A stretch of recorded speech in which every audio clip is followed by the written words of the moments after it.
Hotel soulful, haunted hotel in Rajasthan. 3 दोस्त पीयूष, विकास और अमित राजस्थान के एक छोटे से गांव छीत्री आए थे। वो लोग अपने बिजनेस के लिए उस गांव में फैक्ट्री डालना चाहते थे, क्योंकि उस गांव में जमीन और मजदूर दोनों ही काफी सस्ते थे। उस गांव में अमित ने होटल सोलफुल में रुकने का बंदोबस्त किया था। होटल सोलफुल एक छोटा सा होटल था। कोई आलिशान पत्थर नहीं थे उसमें, बस ईंट से बनी सफेद रंग की एक मंजिला इमारत और नीचे खाने का एक वेज रेस्टोरेंट, जिसमें भी टेबल और दरवाजों पर धूल लगी हुई थी, जैसे वहां का चूल्हा हफ्तों से जला ही नहीं था।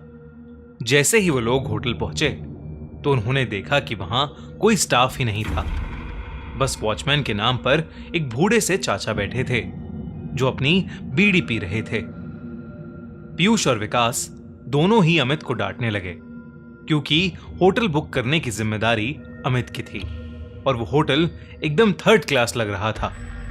उनकी बातों को सुनते हुए वो वॉचमैन चाचा उन तीनों के पास हंसते हुए आए और उनसे पूछने लगे कि क्या वो होटल सोलफुल में ही रुकने वाले हैं। उन तीनों ने सर हिलाकर हां कहा और चाचा जोर से हंस पड़े। हंसते हंसते ही फिर उन्होंने चलना शुरू किया और कुछ गुनगुनाते हुए वहां से चले गए। उन तीनों ने उस वॉचमैन चाचा को पागल समझकर उनकी बात पर ध्यान नहीं दिया। तभी रिसेप्शन पर एक आदमी आया, छोटे कद का, घनी मूंछों वाला। उसने उन्हें रूम की चाबी दे दी। वो लोग ऊपर अपने कमरे में गए, अपना सारा सामान रखा और कुछ देर आराम करने लगे। पीयूष को अचानक प्यास लगने लगी और रूम में पानी नहीं था। पीयूष पानी लेने के लिए जैसे ही रूम के बाहर निकला, उसे पायल की एक झंकार सुनाई दी। ऐसी आवाज जैसे कोई पायल पहने भाग रहा हो। पीयूष घबरा गया। उसको यह बात बेहद अजीब लगी, क्योंकि उस होटल में कोई और नजर नहीं आ रहा था। अब उसके फ्लोर के कॉरिडोर के एंड से पायल की आवाज के साथ साथ एक जवान लड़की की हंसने की आवाज भी आने लगी।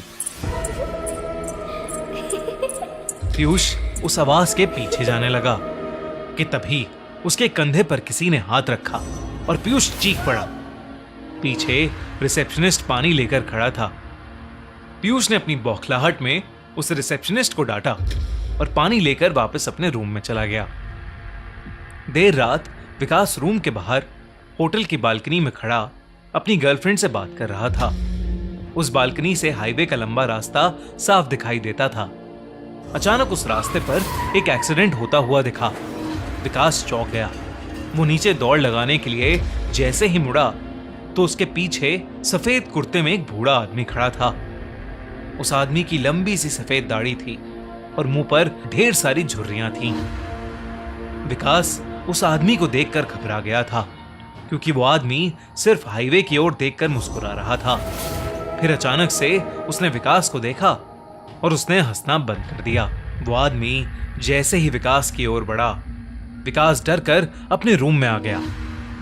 रूम में आकर जब उसने अपने रूम की खिड़की से उस हाईवे पर देखा तो वहां कोई एक्सीडेंट नहीं हुआ था।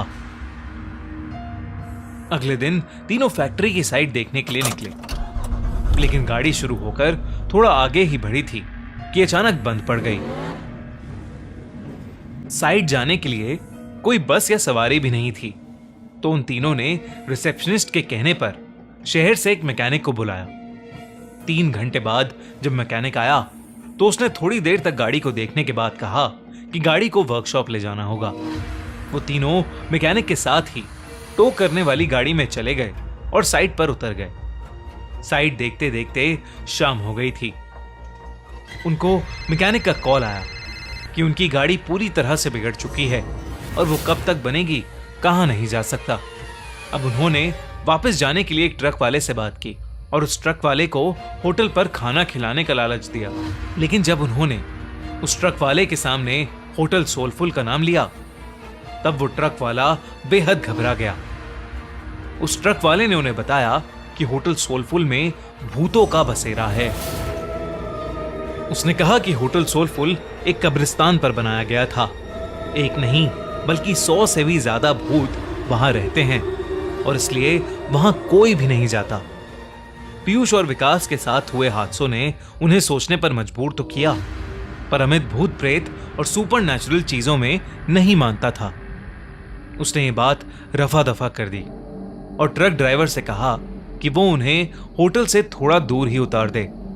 बहुत मनाने के बाद वो ट्रक वाला मान गया और वो तीनों जैसे तैसे होटल पहुंचे।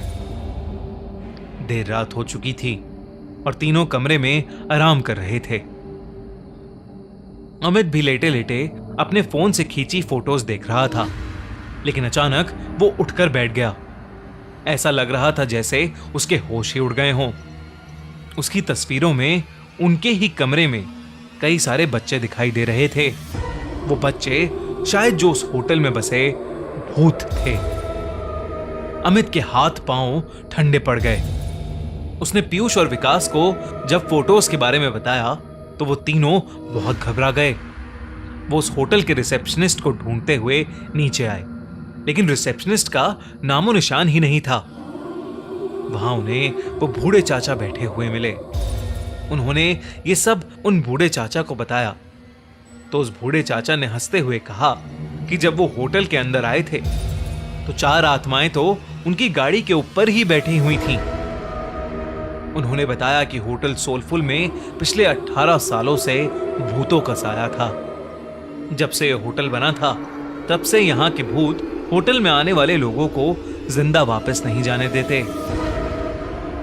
किसी के एक्सीडेंट्स करवा देते हैं तो किसी को आत्महत्या करने पर मजबूर कर देते हैं। फिर होटल की बालकनी की ओर इशारा करके उन्होंने बताया कि वहां देखो, वो सफेद कुर्ते में एक बूढ़ा आदमी खड़ा है। उस आदमी ने यहां होटल बनाने से मना किया था क्योंकि यह जगह कब्रिस्तान की थी, लेकिन कुछ महीनों बाद होटल के सामने वाली रोड पर उसकी एक्सीडेंट से मौत हो गई। और आखिर में उस वॉचमैन ने उन तीनों को बताया कि उनकी गाड़ी ठीक नहीं होने वाली थी। वो गाड़ी अपने साथ कई साए ले गई थी।